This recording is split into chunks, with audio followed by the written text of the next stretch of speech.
ai nostri concittadini l'immagine di una composta manifestazione di sensibilizzazione. Non vi è alcuna volontà di contestare nessuno, ma la volontà di sensibilizzare. Stamattina assieme al Consiglio Comunale c'è anche la città tutta per dire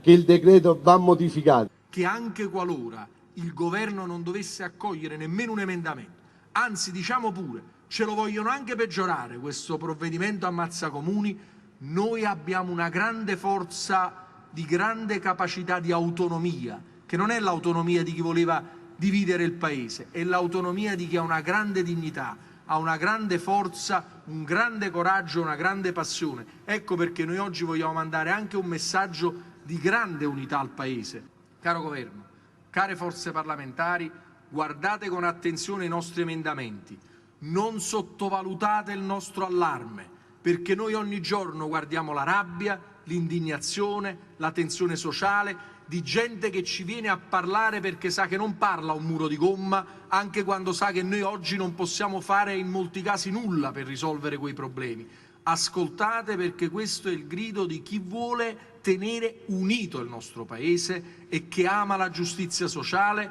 ama la Costituzione repubblicana e la vuole far vivere ogni giorno e non a chiacchiere. Ma anche vogliamo far capire al Paese, al Parlamento e al Governo che noi abbiamo una grande indignazione che però va in positivo e non è una rabbia distruttiva, e abbiamo anche una grande voglia di non fermarci mai. Noi non molleremo mai fin quando non avremo ricostruito la dignità nella nostra città, nel nostro sud e nel nostro Paese, in cui, come dice l'articolo 3 della Costituzione repubblicana, tutti i cittadini sono uguali. Ogni giorno che passa io ho la sensazione che chi ha il potere se lo vuole tenere bello caro caro, e chi soffre, cioè i 2/3 della popolazione, possono continuare a vivere in una condizione di disagio. Noi questo non lo permetteremo, perché ci hanno votato per cambiare, noi vogliamo cambiare, e oggi anche che qui stanno persone che vengono da esperienze diverse, hanno idee diverse e sensibilità diverse, ma che si sono uniti per l'amore della nostra comunità, io credo che è veramente un bel messaggio di pace